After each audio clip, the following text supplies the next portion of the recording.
Okay, so we are in the window of a planned power outage for PG&E because of a quote wind event this evening. So the hours are between 4 and 6 p.m. and it is currently 5:31 and nothing has happened yet, and frankly it's not very windy. But anyway, so this is the first use that I'm looking at for the Yeti 3000X by Goal Zero. And what I have done is I have directly plugged the refrigerator into the Goal Zero, and the Goal Zero is actually also plugged into the wall right now. So it's ready automatically to have a power outage. What I've also done is I've attached this extension cord and I've wrapped it sort of around the kitchen. It's behind all the stuff. And the things that were important for us to have plugged in are the router for internet and the Google Home Wi-Fi system. Those were the things we felt we really needed in a power outage. I also have plugged in the scanner because in a mountain community, that's sort of your lifeline. And that way I can turn it on if I want to. Right now I'm not turning it on just because if it goes out, I don't need it right away. What's nice is that I have attached this multi-prong extension cord, and this is that long extension cord that's coming from the Goal Zero Yeti, and this is the Google Home Wi-Fi. This is the actual router. Okay, so we've got a couple of other plugs here. Now obviously it's going to drain battery the more things that I add to it. Oh, sorry, this is actually the router right here. This is the scanner, and this is the Google Wi-Fi. Some things that we think, like if it was 3 days or something, we would actually probably put an extension cord here and drape it outside of the window, through the window, take off the screen.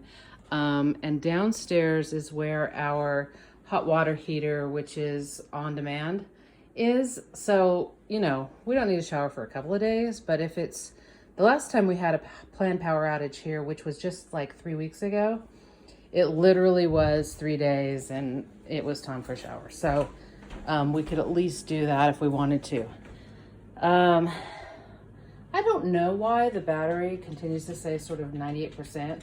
It's really at 100% because there's no reason that it wouldn't be at 100%. It's been plugged in for like 3 days now.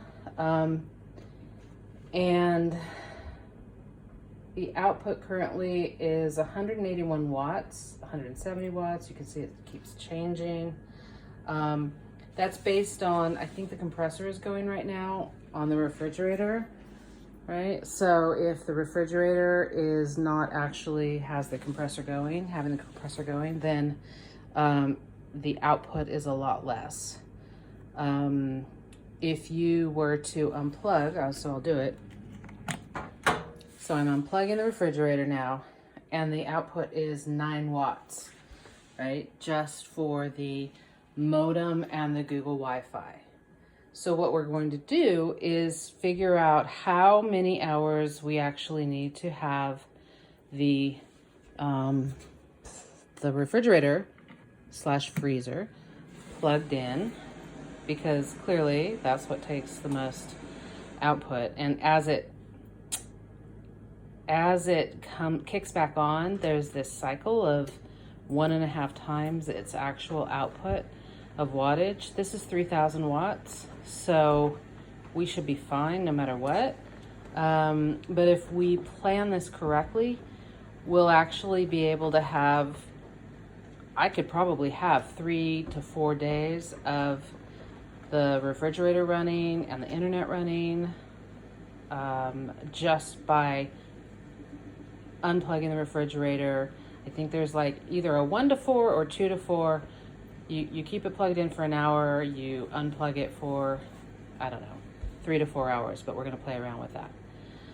This also is also all based on not having any kind of ability to recharge. What I want to see is how much this uses, and after that I will decide on whether I need to get a solar panel or whether I want to do the DC charging. Well, I think that's right, but anyway, you can actually charge through your alternator on your car, so we could do that as well. All right, so that's it for now. We'll see how it goes.